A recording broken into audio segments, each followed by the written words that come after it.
Assalamualaikum warahmatullahi wabarakatuh. Selamat sore, ya. Salam sejahtera dan selamat menunaikan ibadah puasa bagi yang menjalankan, ya. Apalagi ini sekarang sore hari, waktunya yang namanya ngabuburit. Ya, bukan begitu, teman-teman? Ya, daripada ngabuburit nggak jelas di jalan dan cuaca juga nggak mendukung, mending ikutan Zoom yang ada di Institut Teknologi dan Bisnis Asia, ya. Karena hari ini itu konsepnya memang adalah nantinya ini adalah acara berseries gitu. Tapi sebelum itu saya perkenalkan nama saya Novan Tams yang akan memandu jalannya acara ini. Ini acara apa sih, Kak? Ini adalah acara ngabuburit asik The Institut Asia Malang bersama Dana Cita dan Cara Bicara. Lah, fungsinya tujuan acara ini itu apa? Fungsi dan tujuannya apa? Fungsi dan tujuannya adalah untuk memberikan informasi pastinya kepada teman-teman yang sudah aktif di Zoom kita ya, atau di link sosial media kita, yang nantinya menjadikan teman-teman untuk bisa menjadi mahasiswa atau calon mahasiswa yang kekinian, siap kuliah sambil kerja atau siap kuliah sambil wirausaha, pastinya bersama Institut Asia Malang. Tapi nggak cuma berhenti di situ, karena acara ini juga menyuguhkan berbagai macam hadiah, seperti 3 e-wallet masing-masing sebesar 50.000. Ini masih 50.000 loh, belum sejuta loh Anda ya. Dan ada lagi voucher Grab sebesar 50.000. Dari Dana Cita tentunya. Ada juga voucher tes bahasa Inggris dari Institut Asia Malang dan English Score British Council senilai 350.000.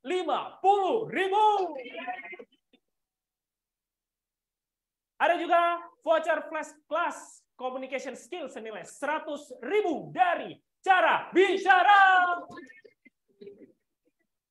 Nah, maka dari itu hadiahnya udah di-spill. Tapi runtutan acaranya karena ini series apa saja sih, Kak? Oke, runtutan acaranya. Ini kita start mulai tanggal 30 Maret 2023, yang finalnya nanti di tanggal 17 April 2023 juga. Yang pertama, tanggal 30 ini temanya adalah membaca karakter seseorang melalui gaya komunikasinya. Kemudian lanjut di tanggal 4, itu dengan tema melek finansial ala milenial by Dana Cita. Tanggal 6, konten receh, cuan nggak receh. Tanggal 11, jangan takut gagal. Lanjut di tanggal 13, tips mengatur keuangan saat kuliah bersama Dana Cita, serta acara puncak tanggal 17 April 2023 dengan tema Final Destination, waktunya mengambil langkah, mau gagal atau sukses bersama Rektor Institut Teknologi dan Bisnis Asia Malang, lulusan Harvard University, serta memegang rekor muri sebagai rektor termuda se-Indonesia. Siapa lagi kalau bukan Ibu Risa Santoso. Dan nggak cuma itu aja, ada special guest nantinya yang teman-teman pasti udah pada tahu, karena beliau ini dulunya juga seorang konten kreator, sering bikin video di YouTube dengan nama channelnya adalah Skinny Indonesia 24. Siapa lagi kalau bukan Andovi Dalopen. Maka dari itu pastikan teman-teman ikutin seriesnya terus nih ya, episode-episodenya diikutin terus, karena nanti di akhir acara akan ada kuis yang silakan dijawab. Pengumuman jawabannya akan disampaikan di episode selanjutnya ya. Jadi nggak boleh tertinggal, karena finalnya itu tadi pengumuman pemenang dari hadiah yang sudah kita sediakan pastinya. Dan bagi teman-teman nantinya jangan lupa untuk mengisi form ya yang sudah di share sama panitia di kolom chat gitu atau di bawah biasanya ya. Kemudian untuk informasi tentang perkuliahan juga boleh langsung tanya-tanya kita di Institut Asia Malang, lokasinya di Jalan Soekarno-Hatta, Rebusari 1A Kota Malang, atau nomor-nomor yang tertera di bawah ini ya. Ada International Business Management, ada Institut Asia Malang yang memang fungsinya buat teman-teman untuk kuliah, yaitu berjenjang strata 1 atau S2 Magister Management gitu. Dan kalau misalnya nanti waktu setelah acara ini materinya udah disampaikan sama pemateri kita, teman-teman boleh mengajukan pertanyaan. Bisa dengan raise hand by konten yang di situ ya, di aplikasinya situ, langsung aja, atau tulis pertanyaannya di kolom chat. Kalau mau langsung on cam lah, kita langsung juga streaming teman-teman untuk bisa on cam dan juga live audionya langsung tanya jawab bersama pemateri kita. Tapi ya, siapa sih pematerinya pada tema kali ini? Ya, penasaran nggak? Penasaran nggak? Penasaran. Oke, kalau itu aku spill dulu nih ya. Jadi pemateri di sore hari ini itu orangnya wanita, ya, kebetulan wanita, cantik, muda, ya, karyanya banyak atau karirnya meningkat terus, ya, apalagi sekarang beliau adalah founder of Bring Change to Your Business serta co-founder Lovable.co. Langsung kita sambut kepada Kak Nita Indriyani.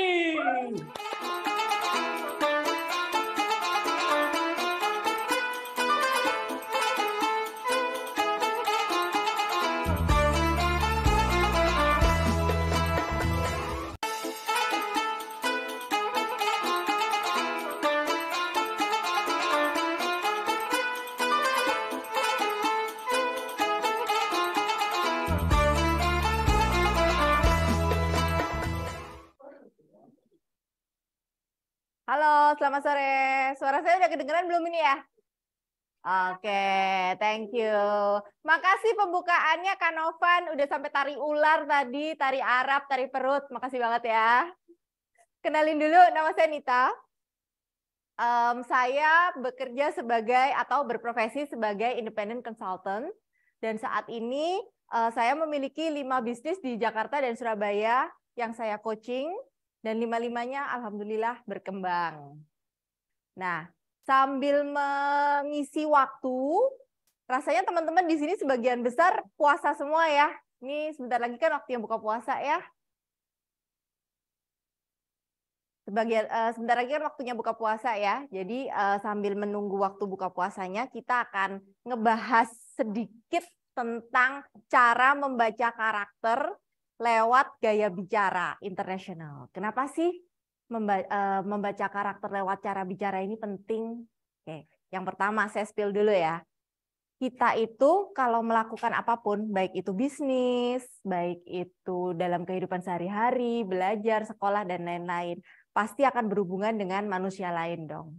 Jadi nggak mungkin kita tuh sekolahnya sendiri, diem-dieman aja. Nggak mungkin juga kita tuh, istilahnya, hidup sendiri, tidak bermasyarakat, tidak pernah bicara sama sekali dengan orang lain. Itu kan nggak mungkin ya. Nah, kegiatan kita sehari-hari ini, baik di sekolah, berkuliah, dan lain-lain, akan jauh lebih lancar kalau kita bisa mengenali karakter dari lawan bicara kita. Kenapa karakter ini penting untuk dikenali? Karena dengan mengenali karakter dari lawan bicara kita, kita akan bisa menyentuh titik-titik yang mereka sukai. Sehingga apapun yang kita inginkan itu biasanya bisa lebih lancar. Kalau kita punya keinginan sesuatu, misalnya nih teman-teman ya, teman-teman mungkin sekarang banyak yang dari kelas 3 SMA atau kelas 12 ya. Kalau di kelas 3 SMA, teman-teman mungkin sedang banyak kegiatan. Misalnya sedang ada kegiatan ekstrakurikuler. Kemudian teman-teman ingin pinjam ruangan, ingin mengadakan acara atau event, kemudian ingin pinjam ruangan. Nah, kalau teman-teman tidak tahu cara meminjam ruangan dengan baik, itu kan masalah juga ya.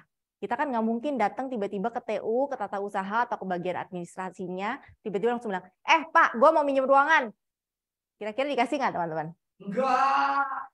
Jadi kita harus mengerti cara berbicara yang baik dan kalau bisa paham sekalian supaya permintaan kita itu dimudahkan. Beda bandingkan dengan kalau misalnya teman-teman mau pinjam ruangan, kalian tanya, Pak, kalian bisa baca karakternya si Bapak ini dulu nih misalnya. Oh iya, saya tahu si Bapak A ini orangnya suka tanggung jawab. Dia akan sangat mengutamakan tanggung jawab. Jadi kalau kalian pinjam ruangan, kalian nggak cuma datang, Pak, gue mau pinjam ruangan dong.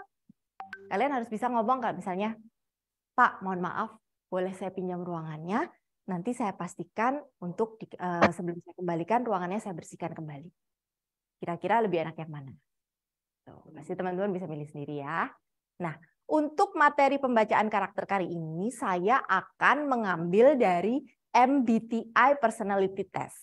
Nah, MBTI ini apa sih? Nih, MBTI itu singkatan dari Myers-Briggs Type Indication. Ini sebenarnya sebuah teori pembacaan karakter yang udah lama banget, berdasarkan teori kepribadian dari Carl Jung. Nah, kemudian dikembangin sama Isabel Myers dan ibunya Catherine Briggs di tahun 1940. Jadi ini ilmu yang sebenarnya udah cukup lama ya. Ini mungkin saya nutupin ininya ya, saya nutupin tulisannya. Nah, teman-teman bisa baca di situ kalau tadi kurang jelas suara saya. Nah, jadi di 19 ilmu ini udah ada sejak tahun 1940. Nah, MBTI ini memberikan gambaran umum tentang kepribadian, kekuatan, dan preferensi seseorang. Oke. Terdiri atas apa aja sih? Yang dibaca oleh MBTI ini apa aja sih? MBTI ini akan membaca 4 domain. Domain yang pertama adalah interaksi sosial. Interaksi sosial itu gampang deh, teman-teman pasti udah pernah tahu istilah extrovert, introvert gitu ya. Gue anaknya introvert banget. Gue mah nggak bisa, gue mah baperan soalnya introvert. Nah, tapi introvert tuh apa sih sebenarnya? Introvert sama extrovert tuh sebenarnya apa sih? Introvert sama extrovert ini sebenarnya adalah domain kepribadian yang mengukur interaksi sosial kita. Nah, jadi kalau orang ekstrovert itu biasanya dikenali sebagai kepribadian yang lebih terbuka, senang dengan interaksi sosial, dan biasanya orang-orang ekstrovert ini akan merasa berenergi kalau ada temennya, ada di tengah banyak orang. Nah, sementara yang introvert kebalikannya nih. Jadi kalau yang introvert ini biasanya lebih tertutup, terus lebih suka kalau punya hubungan itu nggak dengan banyak orang, temannya sedikit, tapi bisa dibilang temannya itu teman beneran, persahabatannya dalam kayak gitu. Dan dia biasanya akan merasa lebih berenergi apabila menghabiskan waktu seorang diri. Oke, jadi ini domain yang pertama ya teman-teman ya. Domain yang pertama adalah dibaca dari interaksi sosialnya. Untuk domain yang kedua, domain yang kedua itu adalah cara mengumpulkan informasi. Nah, ini biasanya menggambarkan kecenderungan seseorang pada saat ada di lingkungan baru dan dia harus secepat-cepatnya mengumpulkan informasi tentang sekitarnya. Nah, ini dibagi 2. Yang pertama adalah sensing, nih yang ada di sebelah sini itu ada sensing. Nah, yang kedua adalah intuitif. Bedanya apa? Nah, kalau yang sensing itu orangnya lebih grounded, lebih based on fact, berdasarkan pada kenyataan yang ada. Nah, orang sensing ini biasanya juga akan lebih suka bertemu dengan hal-hal baru kalau mereka itu terjun langsung ke dalam permasalahannya. Seperti itu. Nah, kalau intuitif ini adalah orang yang lebih teoritis dan lebih abstrak dan suka mengandalkan intuisinya untuk memikirkan segala kemungkinan yang terjadi. Nah, cara mengumpulkan informasi ini atau domain kepribadian ini nggak ada benar, nggak ada salah ya teman-teman ya. Jadi jangan nanti bilang ini nih kalau orang sensing tuh benar karena dia berdasarkan fakta. Kalau intuitif tuh salah, nggak juga gitu, nggak seperti itu juga. Karena sebetulnya kalau orang sensing mungkin dia akan lebih memfokuskan perhatiannya, dia akan lebih mudah fokus perhatiannya apabila melihat fakta dan data berupa angka, berupa gambar. Sementara orang intuitif ini meskipun dibilang teoritis dan abstrak, tapi mereka lebih memiliki pemahaman konsep yang dalam. Jadi ini sekedar bakat masing-masing aja, nggak ada salah dan nggak ada benarnya. Oke, domain yang ketiga adalah dari pengambilan keputusan. Kalau pengambilan keputusan, teman-teman pasti tahu lah ya, pengambilan keputusan itu tiap hari kita pasti mengambil keputusan. Nah, cuma dalam pengambilan keputusan ini biasanya orang-orang dibagi menjadi 2 domain lagi. Approach mereka dalam mengambil keputusan itu biasanya dibagi menjadi thinking dan feeling. Oke. Kalau thinking, ini biasanya orangnya suka ngumpulin fakta sama data yang objektif dulu. Semuanya dikumpulin. Datanya mana, chartnya mana. Kalau mungkin ya orang thinking ini kalau mau pergi ke bioskop, dia akan dia akan nanya gini, budget lu berapa? Itu pertama. Terus yang kedua, kita mau nonton film apa? Harga tiketnya berapa? Gitu. Itu orang thinking contohnya. Nah, diharapkan keputusan yang mereka selalu berharap bahwa keputusan yang diambil dengan pendekatan objektif seperti ini bisa lebih minim kesalahan, lebih adil dan tidak memihak. Nah, sebaliknya ada juga orang yang feeling, orang feeling. Nah, orang feeling ini biasanya kecenderungannya dalam mengambil keputusan itu akan mempertimbangkan perasaan atau kondisi orang-orang sekitarnya. Contohnya ya, kalau mau pergi ke bioskop itu tadi. Kalau orang tinggi pasti nanyanya, tiketnya berapa duit? Budget berapa? Gitu. Kalau orang feeling, kamu lagi kepingin nonton film apa? Si A diajakin dong, kasihan. Ntar dia nggak dia ngajak, kayak gitu. Biasanya kata-katanya seperti itu. Oke. Terus, next-nya adalah cara menjalani hidup. Ini bukan cara menjalani hidup maksudnya gimana ya? Bukan cara menjalani hidup yang sangat, bukan maksudnya kemudian tiap hari mereka akan seperti ini. Enggak sih, tapi cara mereka memegang value dalam hidupnya. Itu dibagi menjadi dua juga. Yang pertama adalah judging. Nah, ini orang judging. Judging ini biasanya menggambarkan orang yang sangat teguh, berkepribadian kuat, dan nggak mudah berkompromi. Jadi kekuatannya orang judging ini memang karena dia berkepribadian yang lebih teguh, dia biasanya yang ngejagain batas-batas kalau kita sedang dalam kehidupan sehari-hari. Sedangkan orang perceiving itu seperti apa? Kalau orang perceiving, biasanya mereka adalah lebih fleksibel, lebih bisa beradaptasi, dan lebih easy going dalam pergaulan sehari-hari. Jadi ada 4 domain ya tadi ya. Jadi ada 4 domain. Yang pertama adalah interaksi sosial, yaitu ekstrovert sama introvertnya. Terus yang kedua adalah cara pengumpulan informasinya, yaitu ada sensing, ada intuitif. Nah, terus yang ketiga ada cara pengambilan keputusannya, ada thinking, ada juga feeling. Nah, kemudian dari cara menjalani hidup atau cara memegang value dalam hidup, ada judging dan ada perceiving. Nah, dari 4 domain yang sudah saya jelaskan ini, mereka secara otomatis akan memberikan warna karakter yang berbeda-beda dalam kepribadian seseorang. Dan itu bisa dibaca dari cara mereka berbicara. Oke, contoh ya nih. Kalau cara bicaranya orang ekstrovert. Cara bicaranya orang ekstrovert itu gimana sih, Kak? Orang ekstrovert biasanya itu justru akan lebih sedikit bicara di awal perjumpaan. Karena dia akan menikmati keberadaan orang lain dulu. Pilihan katanya akan lebih acak saat berkata-kata, tapi dia akan lebih ekspresif kalau sudah beberapa saat berinteraksi. Nih. Nah, sebaliknya orang introvert nih, ini teman-teman bisa lihat di layar ya. Kalau pribadi yang introvert, biasanya itu justru akan berusaha untuk bicara di awal. Kenapa? Karena dia akan melawan ketidaknyamanannya itu. Ketidaknyamanannya berada di sekitar banyak orang.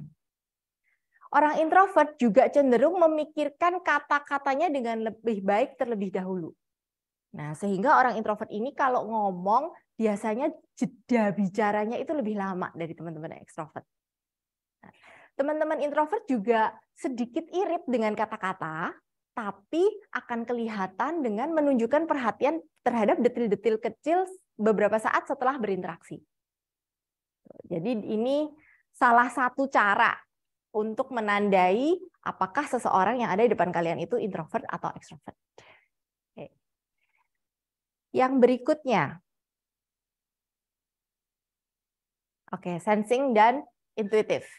Sensing dan intuitif itu, orang sensing itu tadi seperti apa sih? Orang sensing tadi udah kita jelasin ya, orang sensing itu orang yang sangat suka dengan fakta, basis pada kata-kata, jadi basis pada kejadian tertentu. Jadi kalau dia ngomong, dia akan menunjukkan itu. Misalnya, gampangnya seperti ini. Orang sensing itu akan ngomong, setahu gue dulu di artikel ini, bla bla bla bla bla. Dia akan banyak mengutip seperti itu. Dan orang sensing ini akan lebih mudah mengingat angka, misalnya jumlah atau tanggal atau jam dan lain-lain. Orang sensing ini kalau misalnya diajak nonton bareng ya, tadi diajak nonton, Diajak nonton dia bakal ingat, oh iya kalau tiketnya si Avatar harganya 25.000. Tapi kalau tiketnya Cek Toko Sebelah itu kemarin cuma 15.000. Jadi dia gampang banget. Dia bahkan bisa ingat sampai jam-jamnya. Iya kalau Avatar itu 18.20 sampai 20.23 kayak gitu. Dia bisa ingat banget itu orang sensing. Gitu. Nanti kalau dia bisa ditanyain berapa film gitu, cek toko sebelah. Oh, cek toko sebelah jamnya 15:10 sampai 17:05 kayak gitu. Sampai menitnya dia bisa ingat kayak gitu, ya. Tapi kelemahan orang sensing, kalau ngomong dia bisa lompat-lompat topik pembicaraan. Kenapa? Karena orang sensing ini sebenarnya punya bakat lateral thinking yang lebih kuat. Nah, lateral thinking ini apa? Kita simpan ya buat teman-teman yang nanti tertarik pengen tahu lateral thinking itu apa. Boleh langsung tanya ke saya. Oke. Sebaliknya, orang yang intuitif. Orang intuitif ini kalau ngomong lebih suka mengandaikan sesuatu yang yang belum terjadi atau apa yang ada dalam pikiran mereka.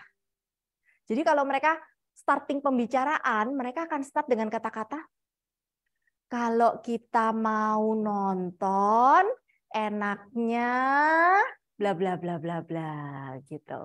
Jadi orang-orang intuitif tuh akan lebih memikirkan mengandaikan sesuatu terlebih dahulu.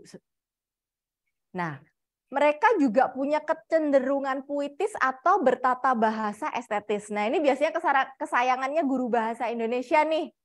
Orang-orang intuitif. Jadi kalau pelajaran bahasa Indonesia ada yang suruh bikin puisi, bikin pantun, terus kalau suruh bikin paragraf atau prosa, tata bahasanya bagus. Nah, kebanyakan ini adalah orang-orang intuitif. Kekuatannya orang intuitif adalah mereka lebih urut pada saat berbicara dan kesannya bertele-tele. Ini karena mereka selalu berusaha memberi latar belakang atas ceritanya. Jadi orang intuitif itu akan kayak gini misalnya. Kalau dia mau cerita, kemarin waktu di bioskop minuman saya tumpah. Nah, kalau orang sensing ngomongnya kan gini, kemarin pas nonton Avatar jam 4 sore minum gue tumpah. Nah, sementara orang intuitif akan bilang, tahu nggak, kemarin tuh gue rada sedih sih. Soalnya waktu kita mutusin mau nonton di XX1, kita kan lagi barusan milih film Avatar tuh. Terus nggak sengaja tiba-tiba si A nyenggol minumanku sampai tumpah. Jadi ceritanya muter dulu gitu. Itu kurang lebih cara berbicara dari tipe sensing dan tipe intuitif. Next-nya adalah tipe thinking sama tipe feeling. Nah, kalau kita bilang tipe thinking tadi tipe apa sih? Tipe thinking tadi kan orang yang mengedepankan fakta ya, yang mengedepankan data sehingga secara otomatis dalam cara berbicaranya dia juga cenderung lebih tegas dan denotatif. Dia denotatif tuh ada yang ingat nggak di pelajaran bahasa Indonesia? Pelajaran kata denotatif tuh apa? Nggak ada yang ingat. Aduh, ya udah. Denotatif itu adalah arti yang sebenarnya, gitu. Jadi kalau mengatakan A ya artinya A. Sementara orang thinking itu juga cenderung akan selalu memberikan reasoning dulu terhadap kata-katanya dan berusaha menghindari kesalahpahaman. Kalau orang feeling biasanya karena mereka itu suka mempertimbangkan perasaan dari teman-teman di sekitarnya, mereka juga sedikit lebih ragu-ragu dalam menyampaikan maksud. Kadang-kadang daripada disuruh berkonfrontasi, mereka akan memberikan contoh. Mending gue kasih contoh deh daripada pendengar saya tersinggung seperti itu. Dan kadang-kadang meskipun si orang feeling ini sedang menyampaikan teguran keras, orang yang ditegur ini nggak kroso, nggak merasa. Contohnya apa? Contohnya gini, ada satu orang feeling, contohnya saya pakai nama aja lah, misalnya Mas Hendy gitu. Mas Hendy ini orangnya feeling banget gitu. Nah, Mas Hendy ini sebenarnya nggak suka kalau disuruh disuruh bantu bersihin kamar. Karena menurut dia bersihin kamar itu tugas adeknya. Nah, kalau dia mau negor adeknya dia nggak bisa. Kalau orang thinking akan bilang, Dek, tolong dong ngebersihin kamar tugas lo ya. Gitu. Kalau orang feeling, Dek, lu lagi capek nggak, Dek? Boleh ngomong dulu nggak? Mas boleh ngomong nggak? Kalau udah dijawab gitu, dia baru ngomong lagi. Dek, Mas kan kerjaannya seharian penuh ya di kampus. Ini kan kuliah ya dari jam 7 pagi sampai jam 7 malam. Jadi minta tolong dong, Dek, kamarnya dibersihin. Jadi kalau orang feeling tuh halus banget. Sampai kadang-kadang nggak ngerasa yang ditegur ini. Adiknya kadang nggak ngerasa. Ya elah Mas, lu capek kuliah. Lu pikir gua nggak sekolah kali ya? Oh, itu perbedaan cara bicaranya begitu. Nah yang terakhir, ini adalah judging sama perceiving. Tadi orang judging tuh orang yang kayak apa? Orang yang teguh, tidak bisa berkompromi, susah digoyang, kayak gitu kan. Nah, sementara orang perceiving adalah orang yang lebih fleksibel, punya kepribadian yang lebih fleksibel. Nah, sehingga itu mempengaruhi cara bicaranya juga. Nah, cara bicara untuk teman-teman yang judging biasanya akan lebih susah didebat. Dan bahkan kadang-kadang berkesan ketus. Nah, tapi orang judging ini bukan jelek juga sih. Dia itu bisa juga kok didebat. Bisa menerima argumen, tapi harus diargumen dengan fakta-fakta yang sahih, dengan fakta-fakta yang beneran. Jangan berdasarkan I feel, aku merasa kayak gitu. Nah, kalau orang perceiving sebaliknya, dalam berbicara mereka akan lebih memberikan rangkuman dari apa yang dirasakan semua orang. Dan mereka akan memberikan pendapat setelah mendengarkan semua orang. Dan kalau dia tidak bisa merangkum pendapat semua orang dalam satu keputusan yang baik, dia akan memberikan beberapa alternatif dan menyerahkan kembali kepada lingkungannya. Tuh. Tapi bukan berarti orang perceiving ini ya, apa ya istilahnya ya, nggak bisa mengambil keputusan kayak gitu, nggak juga sih. Mereka bisa kok mengambil keputusan. Hanya saja pertimbangan mereka akan lebih kepada harmonisasi dari lingkungannya. Nah, mereka juga sangat akomodatif dan memastikan semua orang tersupport. Contohnya apa? Contohnya mungkin gini deh, mungkin gini. Kalau orang judging lagi berantem sama pacarnya. Ya, orang judging lagi berantem sama pacarnya. Mungkin ada Mas Yohanes. Ini Mas Yohanes di sini ada nih yang namanya Mas Yohanes. Halo Mas. Oke, Mas Yohanes lagi PDKT sama cewek. Terus ceweknya ini ternyata punya kepribadian judging. Nah, satu hari si cewek ini ngambek lah sama Mas Yohanes. Terus Mas Yohanes pengen balikan. Kalau Mas Yohanes ini orang judging, dia bakal berargumen dengan ceweknya. Dek, jangan ngambek gitu dong. Tadi Mas ini kan nggak sempet balas WA-mu gara-gara lagi disuruh sama dosen saya. Tuh. Jadi kamu harusnya ngerti dong, Mas ini kan harus lebih cepat lulus kuliah supaya kita bisa cepat nikah. Misalnya gitu ya. Misalnya ya Mas ya, misalnya. Tuh. Nah, kalau orang perceiving, kalau Mas Yohanes ini orang perceiving, maka dia akan mendekati ceweknya dengan cara yang berbeda. Misalnya gini, Dek, kamu kenapa ngambek? Ayo sini, cerita sama Mas. Kayak gitu. Nah, nanti sesudah ceweknya cerita, baru dia bilang, Dek, maaf loh ya, tadi Mas itu enggak bisa balas WA-mu. Bukan karena Mas itu cuek sama kamu atau enggak sayang.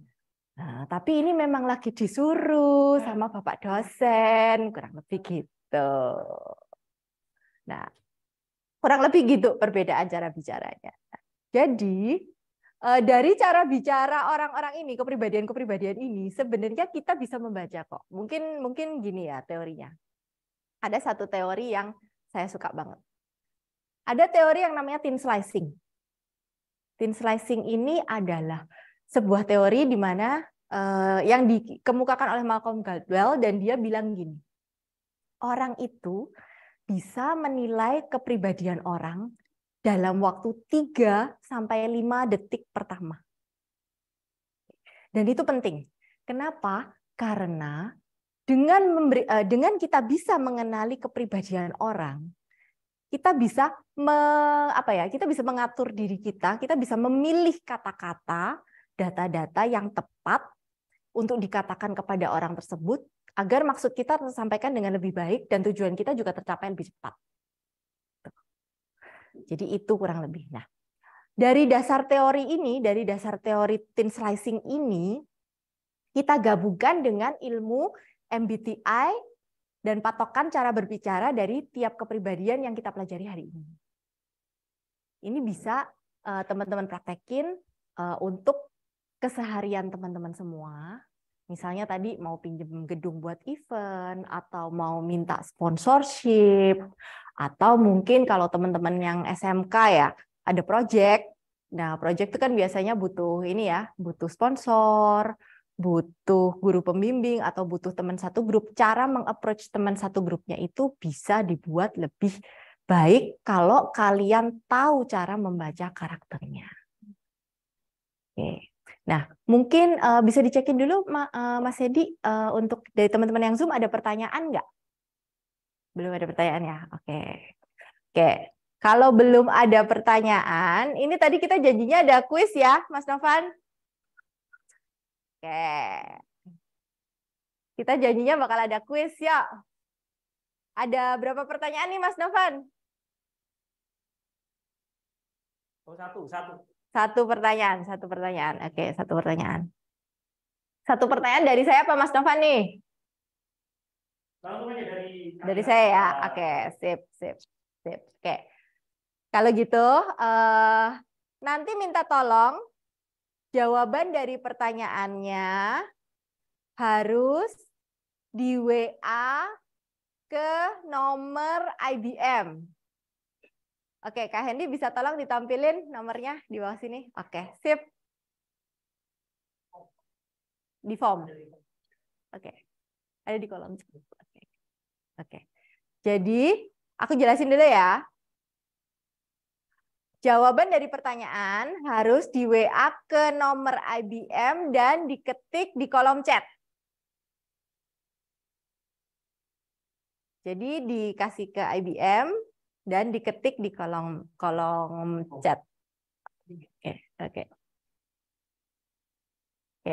Oh, itu ada di Google Form ya, diisikan ke situ tuh. Oke. Nah, pertanyaannya adalah ada berapa domain yang dievaluasi dalam kepribadian MBTI ini?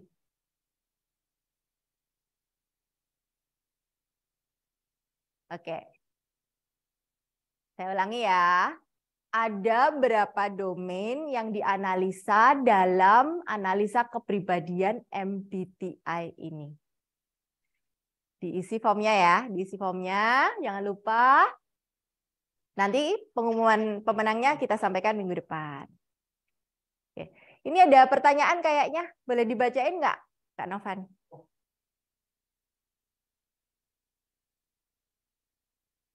Oke,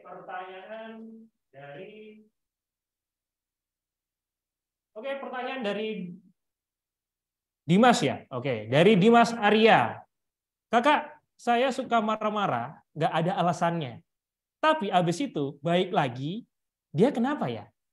Tipe apa ya? Makasih. Kakak saya ya? Oh, kakak saya. Maksudnya kakak dia gitu. Sorry. Oh, maksudnya kakaknya dia. Mau berbuka jadi linglung ya. Kakak saya. Jadi kakaknya nih Kak Nita nih yang dibicarakan nih ya. Oke, berarti tipis-tipis kakaknya. Tipis-tipis dikit nggak apa-apa ya mungkin ya. Kakaknya Pak Mas siapa tadi Mas Arya. Mas Dimas. Dimas Arya. Dimas Arya. Oke. Terima kasih pertanyaannya. Oke, thank you banget Kak Dimas sudah bertanya. Pertanyaan tadi, kakak saya suka marah-marah, nggak jelas. Nah, coba dong kalau kakaknya Mas Dimas marah-marah, diperhatikan lagi.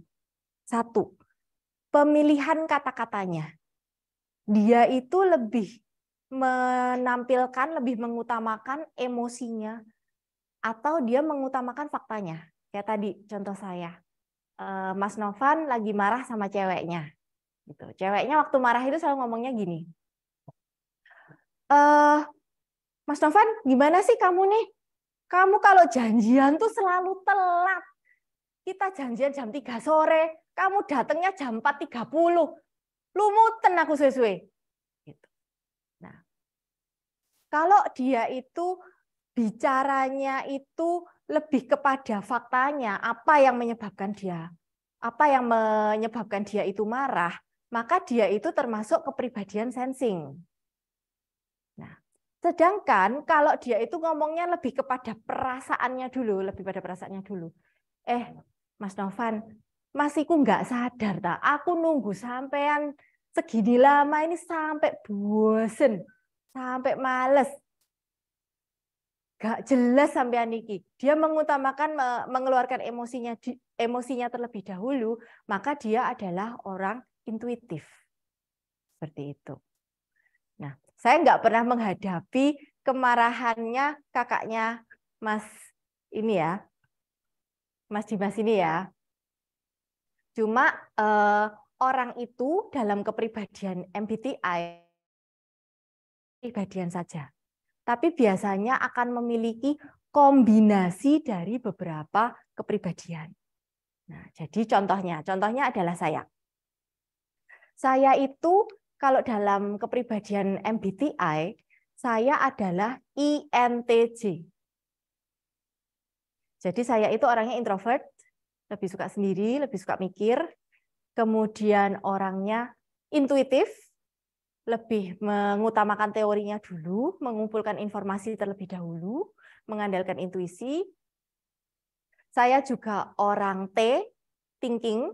Jadi sekalipun saya mengutamakan teori, saya akan kembali kepada fakta-faktanya, cek fakta dulu. Dan J. J itu tidak mudah berkompromi terhadap hal-hal yang sudah dipercaya dalam hidup. Nah, kakaknya Mas Dimas ini perlu diajak ngomong. Nanti lain kali mungkin kalau ada sesi Zoom lagi, kita ngomong sama kakaknya ya. Nah, nanti dari situ akan kelihatan. Biasanya setiap orang akan punya salah satu dari 4 domain ini. Tapi dia akan punya 4 huruf yang mewakili dirinya. Oke. Itu sih kurang lebih untuk Mas Dimas. Oke, terima kasih jawaban dari ya. Itu masih satu pertanyaan. Selanjutnya dari Sinar Bagus W. Permisi Kak, izin bertanya.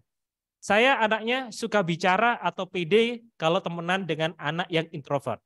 Namun, jadi pendiam kalau berteman dengan anak yang rame atau ekstrovert. Kira-kira saya anak introvert atau ekstrovert nih Kak?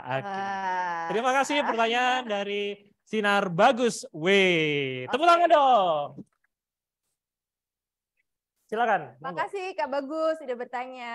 Ini saya panggilnya langsung Kak Bagus ya, soalnya agak aneh kalau saya panggilnya Kak Sinar gitu. Sinar matahari atau sinar lampu ini? Sinar dunia. Oke, Kak Bagus. Kak Bagus merasa orangnya akan cerewet di samping orang introvert, tapi akan lebih pendiam kalau ada di samping orang ekstrovert. Dan Kak Bagus menanyakan saya ini kepribadian apa, introvert atau ekstrovert? Dari fakta atau dari curhat yang Kakak berikan ke saya, sebetulnya saya membacanya bukan ekstrovert atau introvert. Tapi saya membacanya dengan mungkin dari domain cara. Aduh, kok nggak bisa. Oke, mungkin lebih tepat kalau saya mencoba membaca kepribadian Kak Bagus dari domain cara menjalani hidup. Oke, tadi Kak Bagus mengatakan, saya ini orangnya kalau sama orang introvert jadi rame, kalau sama orang ekstrovert jadi pendiam. Aku ekstrovert atau introvert? Nah, dari fakta yang Kakak berikan itu, dari pengalaman yang Kakak ceritakan itu, yang saya baca bukan introvert atau ekstrovertnya. Tapi kakak itu sebetulnya mungkin memiliki kepribadian perceiving. Alias kakak ini orang yang fleksibel dan mudah beradaptasi pada berbagai hal.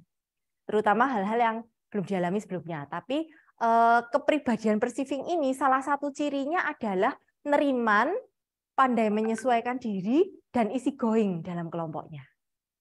Oke. Jadi kalau dari apa yang kakak ceritakan, menurut saya kakak punya satu kepribadian yang namanya P atau perceiving. Tapi kalau untuk ekstrovert dan introvertnya, saya kembalikan.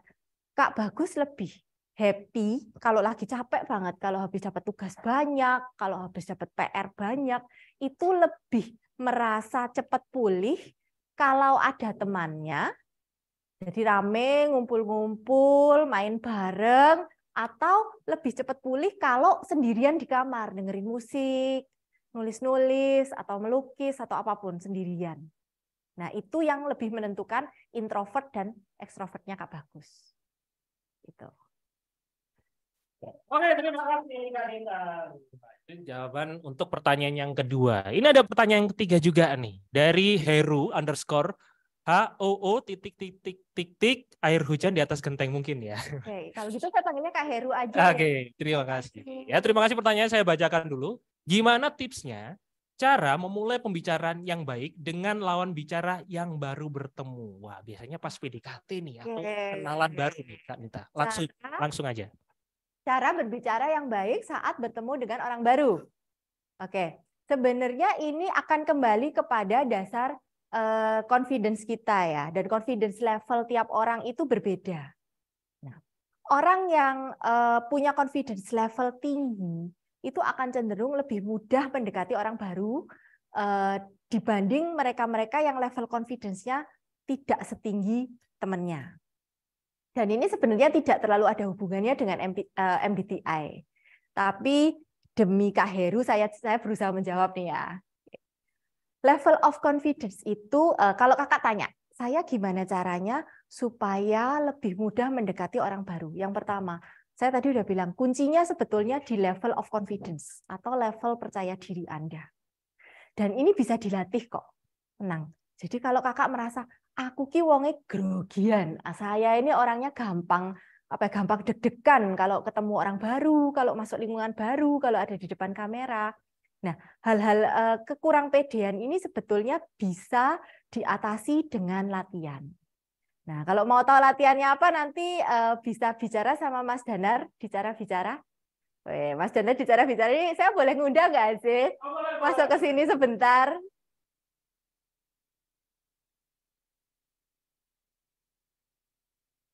Okay. Halo Kanita. Halo semuanya, halo teman-teman.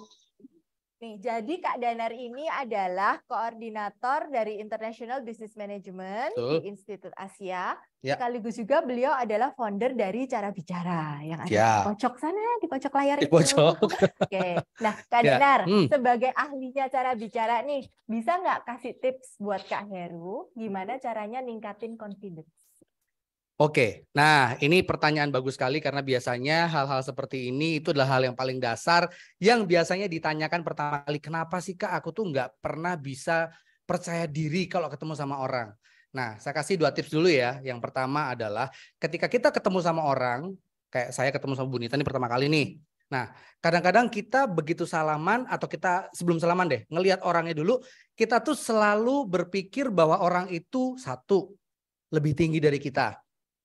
Yang kedua, kemungkinan sebelum kita ketemu sama orangnya, kadang-kadang kita overthinking. Orang ini bisa menerima saya atau enggak? Orang ini nanti kok ngelihatnya gitu. Nah biasanya itulah yang membuat kita begitu ketemu sama orang, akhirnya jadi tidak percaya diri. Karena kita selalu memandang negatif kita dulu atau bahkan overthinking. Nah tipsnya adalah yang pertama, samakan posisinya. Jadi ketika kita ketemu sama orang, siapapun dia, samakan posisinya. Karena dengan itu, kita akan jauh lebih mudah untuk membuka pembicaraan. Plus, kita bisa dengan leluasa atau dengan bebas memilih topik yang kira-kira sesuai dengan perkenalan pertama. Tuh, yang pertama ya. Okay. Nah, terus yang kedua, untuk percaya diri, itu biasanya berpengaruh dari orang ini lebihnya apa, kurangnya apa. Nah, orang Indonesia biasanya kalau salaman sama orang atau ketemu sama orang, begitu ditanya, namamu siapa? Kamu tuh siapa? Kamu apa kelebihanmu? Atau what is very special on you gitu misalnya. Nah, kadang-kadang orang langsung melihat pertama kali yang disampaikan adalah aku tuh pemalu. Padahal nggak boleh. Langsung menyebutkan, ya yang menyebutkan langsung yang harus yang lebih-lebihnya. Oke. Kelebihan dulu yang harus disebutkan. Oke. Gitu Bu Nita. Oke, sip. Thank you. Terima banyak kasih. ya. Oh, sorry. Oh Oke. ya, nanti ada. Ini Udah, Bu Nita. ini Mas Danar yang Oke, Indonesian jadi tipsnya Idol dari itu Kak ya. Danar ada 2 itu tadi ya. Yang pertama adalah Mas Danar yang Indonesian Idol kita ya. itu nggak boleh kalah mental dulu nih. Jangan menganggap bahwa orang yang kita temui itu pasti lebih hebat, pasti lebih keren, pasti lebih pintar dari kita. Belum tentu kok. Bisa aja kamu yang lebih pintar. Bisa aja kamu yang lebih keren. Ya. Terus yang kedua, jangan berpandangan negatif terhadap diri sendiri dulu. Yakin aja dulu, kalian pasti bisa. Sebutin kelebihan kalian. Ingat-ingat, sebutin dalam hati kelebihan kalian. Ya. Nah, dari situ tarik nafas dulu nih. Kalau Kak Heru, kalau groginya parah, tarik nafas dulu, tenangin diri dulu, baru kita sensing lagi nih. Kita lihat topik apa ya yang kira-kira menarik untuk orang ini. Nanti pasti kelihatan, pasti bisa Kak Heru. Thank you. Terima kasih. Itulah jawaban untuk teman-teman yang merasa kurang percaya diri kalau mau kenalan sama orang baru, ya. Nah, ini ada pertanyaan keempat juga nih.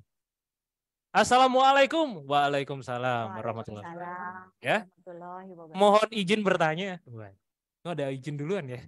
Mengapa anak muda seumuran saya lebih suka blak-blakan dan cenderung menggunakan kata-kata kasar ya? Kalau saya kasih tahu, yang lain juga dikatain gak gaul. Kadang bingung sama gaya bicara yang emosinya duluan, Kak. Itu di mana ya? Apa model seperti ini bisa berubah? Makasih, Kak. Dari Distan ya?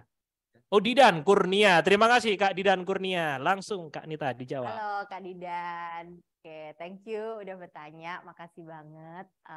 Kak Didan. Sebetulnya kayak gaya bicara kita itu kita sendiri kok yang mengatur. Bukan tergantung kepada lawan bicara kita. Iya betul bahwa pada saat berbicara kita harus menyesuaikan kepada lingkungan kita. Jadi kalau saya bicara di depan kamera seperti ini, di depan umum, di depan Zoom, pasti berbeda dong dengan gaya bicara saya bicara dengan kakak saya di rumah, atau bicara pada saat saya berkonsultasi dengan atasan saya, Ibu Rektor, itu pasti berbeda. Jadi gaya bicara itu memang menyesuaikan kepada lingkungan atau kepada audiens yang mendengar pembicaraan tersebut. Apakah kasar atau tidak kasar, itu kembali kepada kepribadian kita.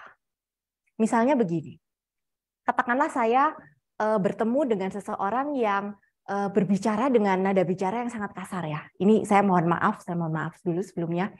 Mungkin pada saat berbicara orang itu menggunakan istilahnya ya kalau di sini tuh boso Surabayaan, isi Wonokromo keluar semua gitu istilahnya ya. Waduh, udah berat gitu. Teman-teman Taman Safari absen semua nih kayaknya gitu. Nah, yang saya pegang adalah gaya berbicara saya, bukan dia yang mengatur. Itu yang pertama. Kenapa? Karena gaya bicara dia mencerminkan akhlaknya dia. Tapi gaya berbicara saya mencerminkan akhlak saya.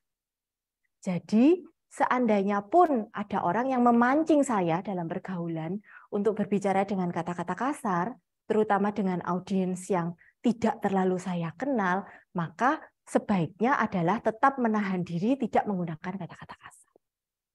Lalu gimana Bu kalau misalnya kita itu dianggap nggak gaul, kita dianggap nggak oke, itu gimana? Oke.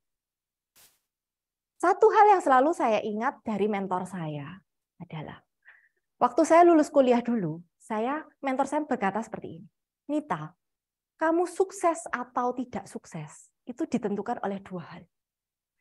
Aksi dan reaksi. Aksi ini datangnya dari lingkungan kamu. Sedangkan reaksi, kamu yang mengontrol. Jadi, kalau kamu selalu mendapatkan aksi yang buruk, sampai kamu capek, ya mungkin sudah saatnya kamu memikirkan bagaimana caranya kamu mendapatkan aksi yang lebih baik. Jangan takut dibilang kamu tuh nggak gaul, kamu tuh nggak up to date, kamu itu nggak ngikutin zaman. Bukan seperti itu. Yang kedua, reaksi. Ini sama seperti yang sudah saya jawab tadi, bahwa reaksi itu kita yang mengontrol. Meskipun lingkungan kita mungkin tidak terlalu oke, tapi kalau kita itu bisa mengendalikan diri dan memberikan respons yang oke, niscaya hasilnya akan lebih baik. Itu dulu, Kak. Terima kasih pertanyaannya. Nah, itu tadi pertanyaan yang nomor 4 ya, admin ya? 4 apa 3 nih? 4. Kita batasi sampai 6 pertanyaan ya? Ya, Iya. Ada 3 pertanyaan lagi nih. Wah, ini lumayan menarik ya pertanyaan-pertanyaan dari Belinda Ayu. Ya, ini permisi Kak, izin bertanya. Siap. Apakah interaksi sosial atau karakter seseorang dalam kurung introvert atau ekstrovert mempengaruhi sosial bateri seseorang? Oke.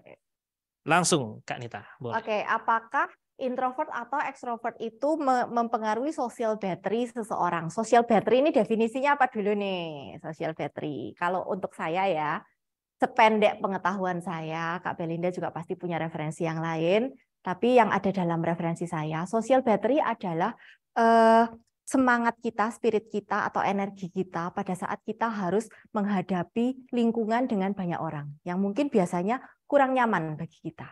Nah, kalau kepada pribadi yang ekstrovert dan kepada pribadi yang introvert bagaimana? Sebetulnya baik ekstrovert maupun introvert bisa memiliki social battery yang tinggi. Ini nggak ada pengaruhnya. Jadi ekstrovert itu lebih kepada dia akan bisa merecharge dirinya bersama dengan kehadiran orang lain dan orang banyak. Nah, jadi secara otomatis ya memang social battery-nya akan lebih gampang ke charge gitu. Kalau handphone itu lebih gampang di-charge gitulah. Nah, sedangkan yang introvert gimana? Apakah yang introvert ini berarti social battery-nya akan low terus, akan lemah terus? Enggak juga. Orang introvert ini bisa menschedulekan kegiatannya atau aktivitasnya di waktu-waktu tertentu untuk tarik napas. Jadi katakanlah ya misalnya ada sebuah pesta. Sebuah pesta yang dihadiri oleh 100 orang gitu misalnya. Si ekstrovert pasti dengan gampang bisa pindah dari satu circle ke circle lain, ke circle lain, ke circle lain seperti itu terus. Nah, sedangkan orang introvert mungkin akan overwhelmed, merasa baterainya habis lama-lama. Nah, tapi bukan berarti si introvert bisa tidak bisa bergaul sama sekali di event tersebut. Mungkin yang dibutuhkan oleh si introvert hanya sedikit waktu untuk keluar sebentar. Kalau di ruang pesta, kalau di acara pesta ya, biasanya kan itu ada halamannya yang nggak dipakai buat pesta seperti itu. Atau ada kalau pestanya mungkin di hotel atau di venue yang agak besar, itu biasanya ada toilet room yang dimana biasanya lebih nyaman dan ada tempat untuk sendiri sebentar. Nah, si introvert ini bisa kok tetap menjadi social butterfly, tetap punya social battery tinggi sepanjang pesta, dengan mengizinkan dirinya untuk beristirahat dari waktu ke waktu. Jadi kalau pestanya itu 2 jam, ya mungkin per 30 menit dia sendiri dulu lah, tarik napas, terus baru kembali lagi. Ya, jadi kepribadian ekstrovert atau introvert itu sebenarnya tidak menghalangi seseorang untuk punya social battery yang lebih tinggi. Tuh, Kak, silakan. Terima kasih. Itulah jawaban dari Kak Nita ya untuk pertanyaan-pertanyaan yang sudah sangat menumpuk. Jadi kita mohon maaf sekali teman-teman ya nggak bisa menjawab semua pertanyaan yang teman-teman tuliskan di kolom chat gitu ya. Tapi nggak apa-apa. Tadi admin sudah kasih informasi untuk pertanyaan bisa langsung di direct message ke nomornya International Business Management Institute Asia Malang. Ya. Nanti Kanita akan kerjasama sama ininya ya. Kanita akan kerjasama sama adminnya IBM Asia. Nah, kalau teman-teman penasaran apa sih IBM Asia? IBM Asia itu International Business Management, sebuah program khusus yang didesain oleh Institut Asia Malang untuk menciptakan pemimpin di masa depan, khususnya pemimpin di bidang ekonomi. Alias, kalau bisa dibilang pemimpin di bidang ekonomi, ya pasti kita kepinginnya manajer-manajer kelas internasional, entrepreneur sukses di kancah global, dan juga sebisa mungkin mereka ini tidak hanya menjadi karyawan aja, tapi juga bisa membuat sesuatu yang lebih besar. Nah, International Business Management ini punya 4 partner pada saat ini. Yang pertama adalah cara bicara, yang tadi sudah diwakili oleh Pak Danar. Nah, cara bicara ini akan membantu kalian untuk lebih pede dan lebih bisa public speaking. Nah, ini penting ya, penting banget. Kenapa? Karena kalau kalian itu pinter, hebat banget, wes pokoknya perfect pelajaran, semua pelajaran dapat 100, tapi nggak berani presentasi. Ya, bingung. Kita nggak tahu maunya teman-teman ini apa. Ya, jadi public speaking itu penting, dan di IBM kita akan memupuk itu dari awal. Yang kedua, kita berpartner dengan English Core. English Core ini adalah sertifikasi bahasa Inggris. Dan beliau sudah berpartner dengan British Council. Kenapa ini penting? Karena pada saat ini di dunia globalisasi, yang namanya bahasa Inggris itu sudah tidak bisa ditawar lagi. You have to be able to speak in English. You have to be able to at least understand when somebody talks in English. Jadi kalian harus ngerti bahasa Inggris, bisa bicara dalam bahasa Inggris, atau setidaknya bisa mengerti pada saat seseorang berbicara dalam bahasa Inggris. Nah, kemampuan seperti ini akan sangat bagus apabila disertifikasi. Dan sertifikasi dari IBM akan di-provide oleh British Council lewat English Course. Kalau misalnya saya itu nggak pengen gabung di IBM, tapi pengen tahu pengen dapat sertifikasi bahasa Inggris, bisa nggak Bu? Bisa, tenang, nanti kita bantu. Jangan lupa kontak ke WA Center Asia atau WA Center IBM. Oke. Nah, partner yang terakhir, sorry ada 3 partner ya tadi, bukan 4 tapi 3. Partner yang terakhir adalah Dana Cita. Ini kelihatan di sini Dana Cita. Dana Cita ini apa? Dana Cita ini adalah solusi pembiayaan studi dengan bunga yang sangat ringan. Jadi Dana Cita ini akan membantu teman-teman yang mungkin sekarang ya kita memaklumi lah ya, kita memaklumi bahwa memang setelah COVID banyak bisnis yang berusaha pulih kembali, dan mungkin itu dialami juga oleh orang tua dari teman-teman yang hadir di sini. Nah, kemudian teman-teman mungkin saya pengen gabung banget di IBM, pengen banget ke IBM, tapi ternyata kayaknya dananya belum cukup nih. Yuk datang dulu ke Asia, kita ngobrol.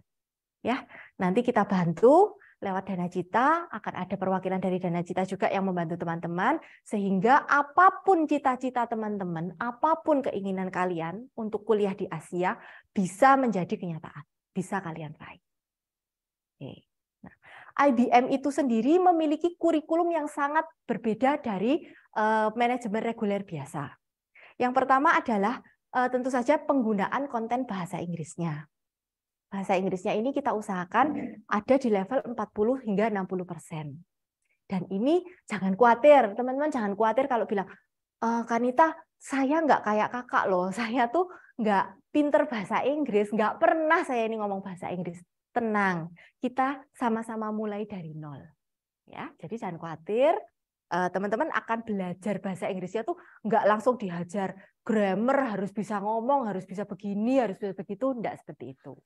Kita sama-sama belajar dari nol. Kemudian yang kedua, pengajarnya merupakan praktisi.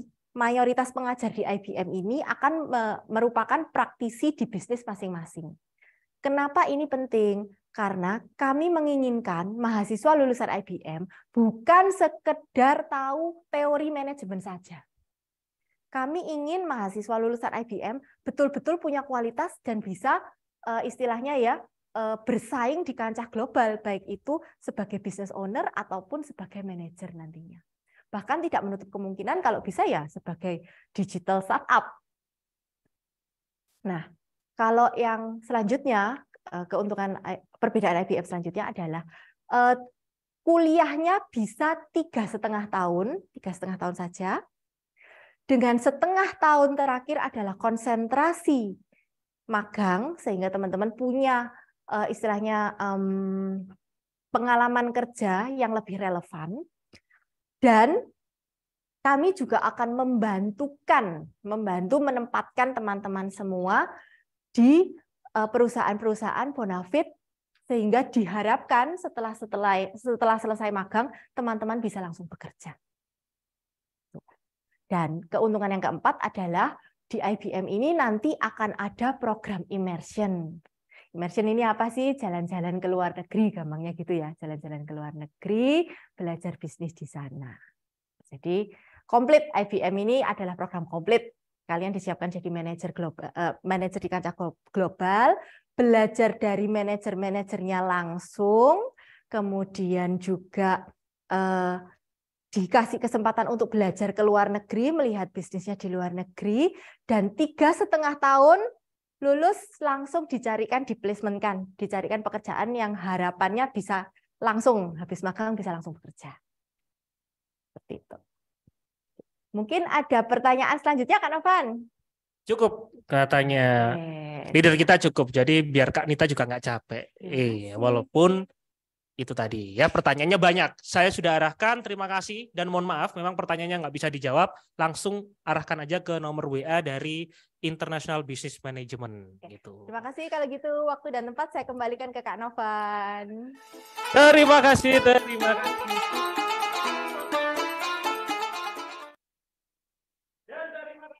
Dari narasumber kita kali ini ya. Ini udah pada kabur satu-satu dan takjil kayaknya ya di sini ya. Oh mati. Oh, oke, terima kasih. Ini krunya di sini udah pada kabur satu persatu ya kayaknya ya. Oh ada. Oke. Berarti penglihatan saya yang kabur karena memang udah mendekati waktu berbuka, waktunya untuk cari takjil, menyiapkan menu-menu berbuka puasa, baik yang seger, yang manis, yang legit, yang mengenyangkan, silahkan. Nah, tapi sebelum kita akhiri acara ini, aku ingin nge-rewind aja atau mengingatkan bahwa ikutin terus series dari Ngabuburit Asik Institut Asia Malang bersama Dana Cita dan juga Cara Bicara. Karena banyak sekali hadiahnya ya, seperti tadi bisa tolong ditampilkan lagi mungkin ya, karena memang banyak hadiahnya, saya jadi nggak terlalu hafal begitu, tolong ya. Jadi hadiahnya itu ada e-wallet ya, kemudian ada voucher GoPay, ada juga voucher untuk kursus bahasa Inggris ya. Nah ini biar detailnya biar kita spill dulu nih biar enak nanti ya. Apa nih Min? Apa nih ya? Nah, jadi seperti itu juga sambil nunggu persiapan dari hadiahnya seperti apa. Yang jelas segala konten dan isi dari acara ini bisa juga ditayangkan di YouTube ya. Gimana ya? Oh, boleh ya. Bagi yang ketinggalan, maka dari itu bagi yang ketinggalan yang teman-temannya belum dikasih tahu ya, silakan ikut episode yang selanjutnya di tanggal 4 April. Nah, untuk linknya. Linknya khusus ya, jadi nanti langsung minta linknya di nomor WA yang nanti akan ditampilkan oleh admin kita di sini, gitu ya. Oh belum muncul ya, nggak apa-apa. Dan sembari itu, ini kan Institut Asia Malang ya. Jadi Institut Asia Malang itu lokasinya di Jalan Soekarno-Hatta, Rembuk Sari 1, Kota Malang, yang mana ini ada kuliah strata 1 dan juga kuliah S2. Yang mana untuk yang satunya sendiri ada program studi seperti teknik informatika, sistem komputer, desain komunikasi visual, akuntansi, manajemen, digital marketing, serta yang terbaru dan sangat fenomenal yaitu International Business Management. Ya.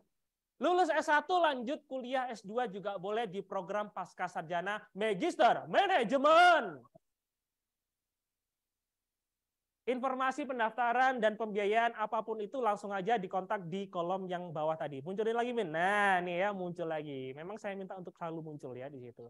Jadi hadiahnya tadi ada berbagai macam, ikutin terus, jawab kuisnya yang sudah tadi disiarkan atau dituliskan di kolom chat. Langsung jawabannya dituliskan di kolom komentar. Apa itu namanya? Di kolom Google Form ya?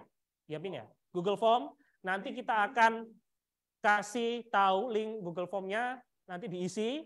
Jawabannya yang benar seperti apa akan kita kasih tahu di tanggal 4 April, episode yang kedua. Ya. Dari materi yang disampaikan Kak Nita, jadinya kita makin tahu nih, karakter kita tuh seperti apa. Tadi ada sentilan-sentilan, oh aku sensing nih, aku stinking nih, aku stinky. Ah bukan, ya itu nama band, lawas ya. Tapi nggak apa-apa, itulah yang bisa kita sampaikan buat teman-teman semuanya. Ikutin terus acaranya. Jangan lupa karena Ngabuburit Asik Institut Asia Malang bersama Dana Cita dan juga Cara Bicara akan ada di tanggal 4 sampai di hari ini sampai tanggal 17 April 2023 bersama gestar-gestar yang tidak kalah keren. Akhirnya saya, Novan Tams, undur diri dan pamit. Mohon maaf atas segala kesalahan mewakili kru yang bekerja pada sore hari ini. Akhir kata, wassalamualaikum warahmatullahi wabarakatuh. Selamat berbuka nantinya. Dadah.